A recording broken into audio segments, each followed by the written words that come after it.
Bonjour à tous, merci d'être là avec moi un dimanche matin. Je commence très très tôt parce que nous avons beaucoup de travail aujourd'hui. Si vous êtes nouveau dans ce podcast, mais qu'est-ce que nous faisons? Nous essayons en fait d'élever un tout petit peu notre niveau de néerlandais. Et comme je l'ai dit à chaque fois, en fait, ce n'est pas très important le niveau que vous avez déjà aujourd'hui. Évidemment, vous n'êtes pas des vrais débutants. Mais tout le monde peut trouver quelque chose à apprendre. Et le plus important, ceux qui me suivent depuis longtemps le savent, je ne mets pas trop de mots dans mes listes de vocabulaire. Je choisis deux, trois, quatre, maximum cinq expressions, des façons de dire parfois. Hein, ce ne sont pas toujours des mots compliqués. Ça, vous devez bien comprendre. Parfois, c'est juste une petite façon de dire qui est très, très différente en néerlandais. Et donc, voilà. Nous allons donc commencer. C'était l'article 58, Nederlands spreken. Je l'ai reçu hein, de votre part. Merci beaucoup pour ceux qui m'aident à trouver des articles ici. Donc, vous le savez, vous pouvez toujours vous-même me donner des idées. Vous avez vu ma belle tasse de café? Un bonhomme de neige. Ok, et donc on va parler de anderstaligen. Hein. Anderstaligen, je ne l'ai pas mis ici en dessous, mais ce sont donc ceux qui parlent une autre langue, les allochtones, on dit peut-être, hein, mais donc ceux qui parlent une autre langue, à Genk. Attention, c'est Genk et pas Gent. Hein. C'est Genk et ça se trouve plutôt direction Allemagne, donc l'est de la Belgique. Ok, donc, qu'est-ce qu'ils font? Oefenen, s'entraîner. Je vais indiquer oefenen un peu plus bas, je pense. Donc, ils veulent s'entraîner à Genk, dans la ville de Genk. Et qu'est-ce qu'ils veulent faire? Donc, s'entraîner pour parler néerlandais dans la rue. En néerlandais, c'est op straat, hein, sur la rue. En français, dans la rue. Je ne l'ai pas indiqué, mais ça peut être intéressant pour vous. Ok, et donc, cette personne, hein, je pense que c'était Mohamed, je pense qu'on va le voir plus loin. Can you help me? Évidemment, attention, ce n'est pas correct, hein, mais on a compris que cette personne veut dire pouvez-vous m'aider? Mais ça, c'est une phrase qui n'est pas correcte en néerlandais. Ok, donc la ville de Genk a commencé. En néerlandais, c'est commencé avec. Si ça, vous ne le savez pas, moi, je ne l'ai pas marqué. Donc, en français, c'est commencer par, hein, mais en néerlandais, met. Commencer par une expérience en néerlandais, on dit experiment.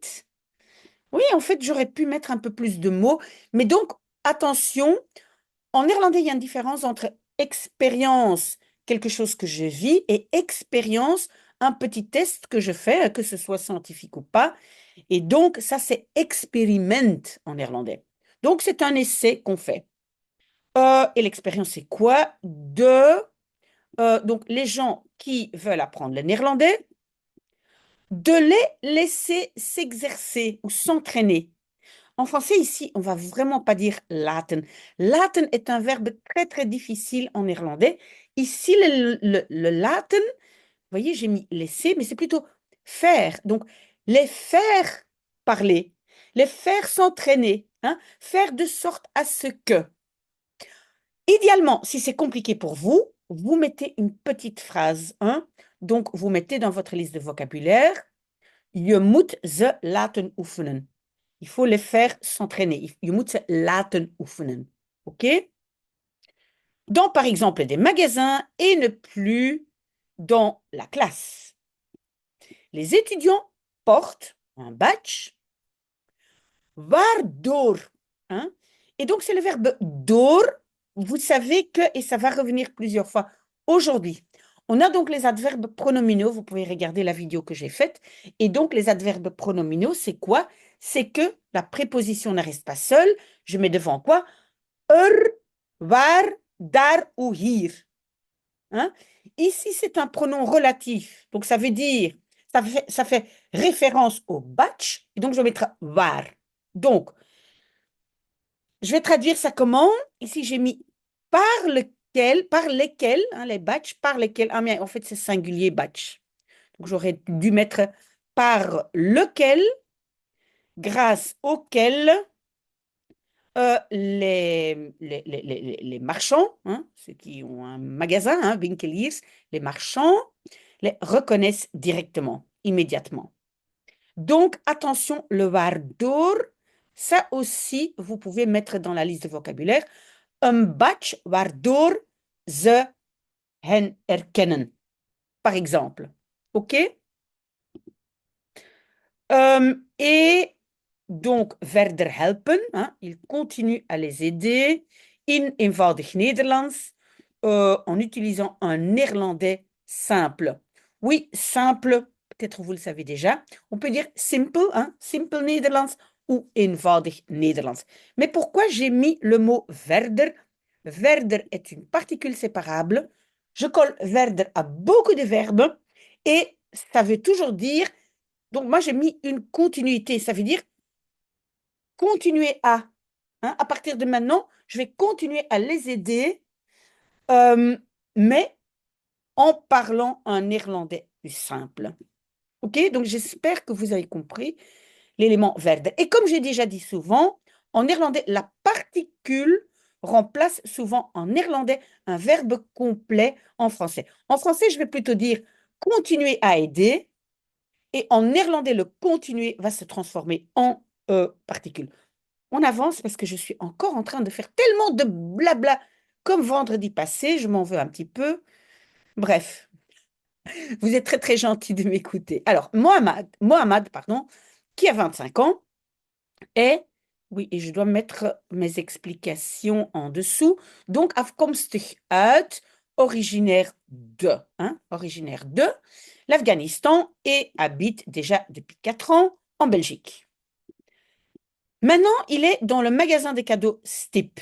Oui, vous savez que, et je sais que je suis sûre, convaincue, tout le monde comprend, staan est un verbe de position. Mais est-ce que vous l'utilisez aussi, hein? Donc, il est dans un magasin. Est-ce que vous, automatiquement, vous n'allez pas dire Hij is in de winkel ou ik ben in de winkel? Non, essayez maintenant d'utiliser staan. Hein? Hij staat in de winkel. Et même plus loin ici, il y a un autre staan. Probablement, vous le savez aussi. Donc ici, le staan, pardon, c'est quelque chose qui est écrit. Hein? Staat er te lezen. Hein? Il y a écrit. Mais en néerlandais aussi, quand c'est écrit ou imprimé, c'est le verbe staan. Essayez de l'utiliser, pas uniquement comprendre. Donc, il est dans le magasin de cadeaux Stip, dans le shopping 2, avec un badge sur sa veste. Veux-tu parler néerlandais avec moi? Il y a marqué, oui, il y a marqué sur le badge, mais en néerlandais, staat er te lezen. Il y a à lire. OK? Mais donc, écrit ou marqué sur son badge. C'est un seintje, signal, moi je dirais ici indication pour le marchand, mais donc seintje est utilisé dans plusieurs contextes. Ici, c'est pour dire, ah, indication, hein, j'ai mis indication, ce que j'ai mis ici, indication. Mais on l'utilise aussi, un seintje geven, pour dire, tiens-moi au courant, donne-moi un petit coup de fil, hein, geef me een seintje. Ce mot est utilisé assez régulièrement. Donc, peut-être vous pouvez rajouter dans votre liste de vocabulaire, geef me een seintje. Geef me een seintje, égal à, tiens-moi au courant, donne-moi un coup de fil, voilà. OK? Donc, pour le marchand, pour ne pas, zomaar, hein, sans raison, zomaar, over te schakelen, changer vers, basculer vers une autre langue. Oui, évidemment, je vous entends dire, vous auriez pu dire veranderen, changer. Mais c'est ça justement qui fait la richesse de la langue, qu'on ne se limite pas au mot de base. Veranderen est très très bien, mais overschakelen, il y a vraiment comme d'une chose dans l'autre. Hein. J'espère que vous comprenez. Donc, c'est, oui, changer, mais basculer vers une autre langue, pardon. OK? Si jamais vous avez difficile, encore une fois, vous écrivez une phrase qui comprend un certain contexte. OK? si ça va un peu plus difficile en néerlandais. OK?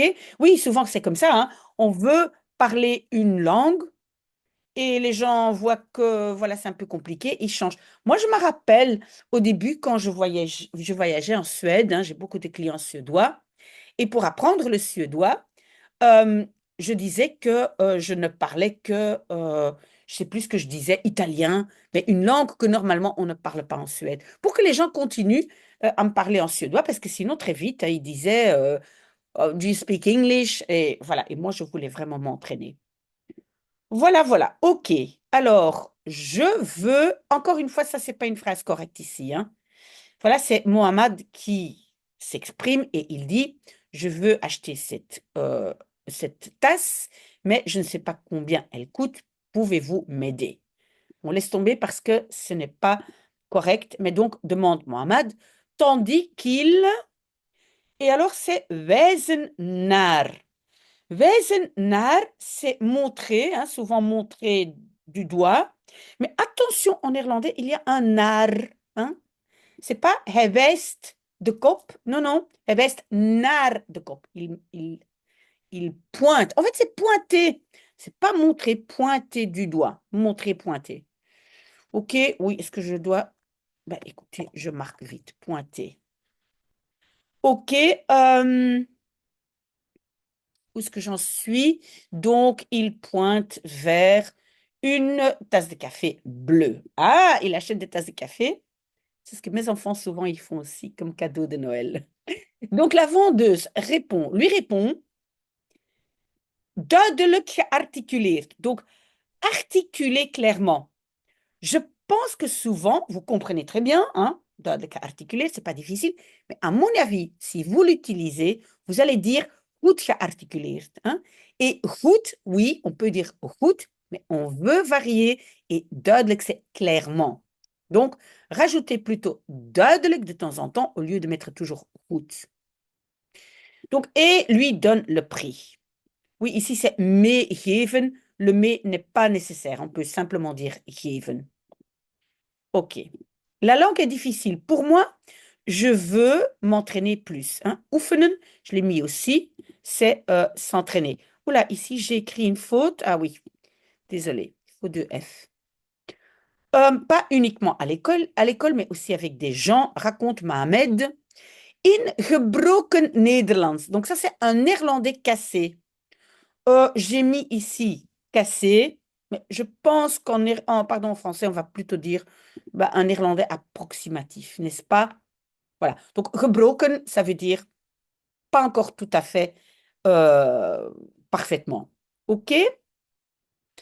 Alors, aussi Abdul, 23 ans, qui, il y a 2 ans, hein, le geleden, ça on sait maintenant, c'est il y a, euh, de la série vers la Belgique, est terechtgekomen. Terechtkomen, pour moi, c'est un verbe qui est aussi très très bien. Terechtkomen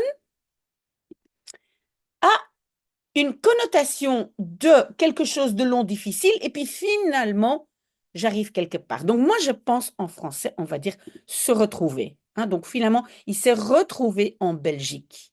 D'accord? Aboutir, mais je ne sais pas si ici on va dire aboutir, mais donc, vous devez bien savoir, terechtkomen, c'est quelque chose de long, difficile, et j'arrive. Par exemple, je roule quelque part dans la campagne, j'ai pas mon GPS, je ne trouve pas, mais waar ben ik terechtgekomen? Mais où est-ce que je me retrouve ici? Hein? OK? Mot intéressant. Et il trouve het spreken, le fait de parler. Vous avez vu que le verbe a été substantivé, n'est-ce pas? On met het devant et ce n'est plus un verbe, c'est un substantif, un nom commun, si vous voulez. Donc, il trouve le fait de parler à Genk important. Je veux suivre une formation, une opleiding volgen. Peut-être vous connaissez déjà, mais donc j'ai mis ici suivre une formation. Ne mettez pas opleiding et volgen séparément, non. Une opleiding volgen, ça va toujours ensemble. Mais mon néerlandais n'est pas encore suffisamment bon, bon assez. Vous voyez ici, il dit bon assez. En français, je pense suffisamment bon. Il raconte moeizaam. Hein, moeizaam, ça veut dire, normalement, ça veut dire laborieux. On pourrait dire de façon laborieuse, mais je pense qu'ici, on va dire avec difficulté. Hein. Moïsam, c'est quelque chose qui évolue très, très difficilement. D'accord? Cette méthode est, Isabelle Root, est bien bonne, car en classe, tu parles uniquement avec ton leraar, ton prof. Maintenant, je peux aussi, au de m'exercer, m'entraîner avec d'autres personnes. Ok, on a presque fini. Oui, il y a voorlopig. Oh, j'adore ce mot. Voorlopig, ça veut dire pour l'instant, hein, jusqu'à présent, pour le moment. Voorlopig. Temporairement, ça peut être aussi voorlopig pour l'instant. Encore uniquement 5 marchands qui font avec Taal Arena à Genk. Meedoen, oui, meedoen, c'est participer. Mais deelnemen est quand même un peu, on va dire, un peu formel. Donc, meedoen, c'est faire avec. On peut l'utiliser comme participer. Donc, Genk, la ville, essaye de, et le verbe c'est overtuigen, convaincre, encore d'autres marchands et business ou affaires de l'ORECA, mee te werken, vous voyez, participer. Donc, c'est pas seulement meedoen, mais werken, ça veut dire travailler avec, faire avec, participer. Ok, donc meewerken est aussi en fait synonyme de participer. Ingepassen est, ben, encore verbe de position, acte de toog, donc derrière le comptoir du magasin de cadeaux Stip. Et qu'est-ce qu'elle dit? Nous voyons à leur badge, sur leur veste, qu'ils sont de Taal Arena, raconte-t-elle. Alors, zien aan, ça c'est assez intéressant, moi je trouve. Donc, on le voit en regardant. Euh, je pense que c'est important. Pourquoi? Par exemple, si on me dit, ah, mais tu as l'air fatigué. Si on me dit ça, je peux demander, mais waaraan zie je dat? À quoi est-ce que ça se voit, ça se montre? Voilà. Donc, waaraan zie je dat? Hein? Zien aan, ça veut dire devenir clair en regardant. Aussi intéressant, je trouve, comme petite expression. OK? Évidemment, encore mettre en contexte. Pas seulement zien aan, voir à, ça n'a aucun sens de mettre ça dans votre liste de vocabulaire. Alors, nous savons que nous devons parler plus lentement et plus clairement, mais je vais parler pas autrement, pas différemment, et puis on a le erdoor. Erdoor, on va dire à cause de cela. Donc, elle ne parle pas différemment, seulement un peu plus lentement et plus clairement. Hoor, oui, c'est une petite interjection qu'on utilise beaucoup en néerlandais. En français, peut-être, n'est-ce pas? Ou voilà. Ok, non, on n'a pas encore fini. Oh, encore un tout petit peu. Alors, Genk est une commune pilote pour Taal Arena. Taal Arena est un projet de la province de Limbourg et Genk est demandé comme ou en tant que commune pilote. Oui, le als, on a déjà vu souvent. Donc, comme ou en tant que. C'est une méthode donc, qui vient de la Scandinavie. Ah bon, oui. Une méthode dans laquelle, je pense qu'en français, on ne va pas tout à fait dire dans laquelle, mais c'est une méthode qui consiste en. Donc ça, vous pouvez écrire une méthode waarin. Hein? Tout ça ensemble. Et donc, consiste en quoi? Que donc tu je laat spreken, et encore une fois, ce laten, que moi je vais traduire ici par faire, tu fais parler les nieuwkomers, les nouveaux venus. Oui, vous comprenez facilement, mais peut-être vous allez dire diegenen die nieuw zijn gekomen. Non, non, non, en néerlandais, très compact. De nieuwkomers, les nouveaux venus. Et on les fait parler néerlandais dans des situations réelles. Clarifie, schepen, schepen c'est lichfin. Anneke Nagels de CD&V, CD&V c'est CDH. Nous sommes hiervoor, pour ceci, C'est encore adverbe pronominaux, hein. Hiervoor, daarvoor, ervoor, waarvoor. Attention, hein, pas facile en néerlandais. Donc, nous sommes alors à la recherche, op zoek, hein, nous sommes allés à la recherche, pardon, naar. Attention, en néerlandais, op zoek, naar. Préposition naar, parce qu'en français, on va dire à la recherche de. Marchands et donc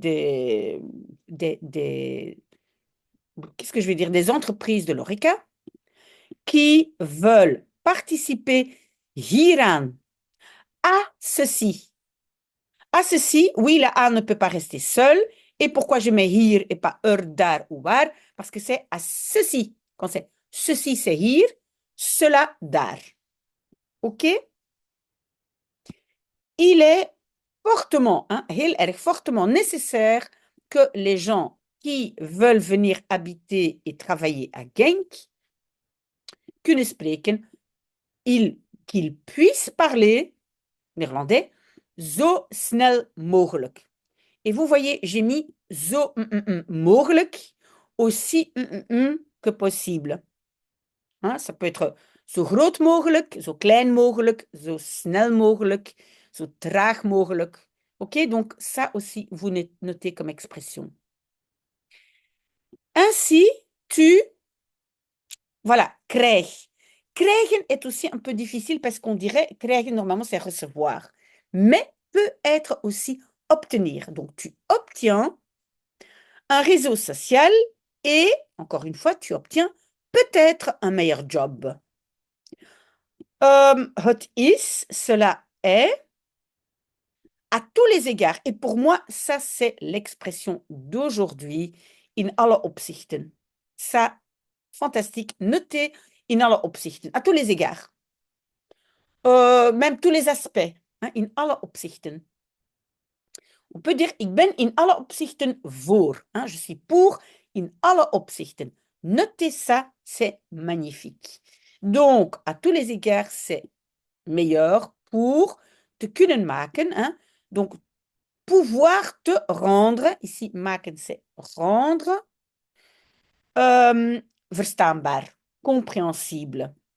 Conclu nagels. Oui, je pense que j'ai déjà, il y a longtemps, fait une vidéo sur maken. Maken est beaucoup de choses. Hein? Et ici, maken est donc rendre. Hein? Par exemple, gelukkig maken. Je maakt me gelukkig.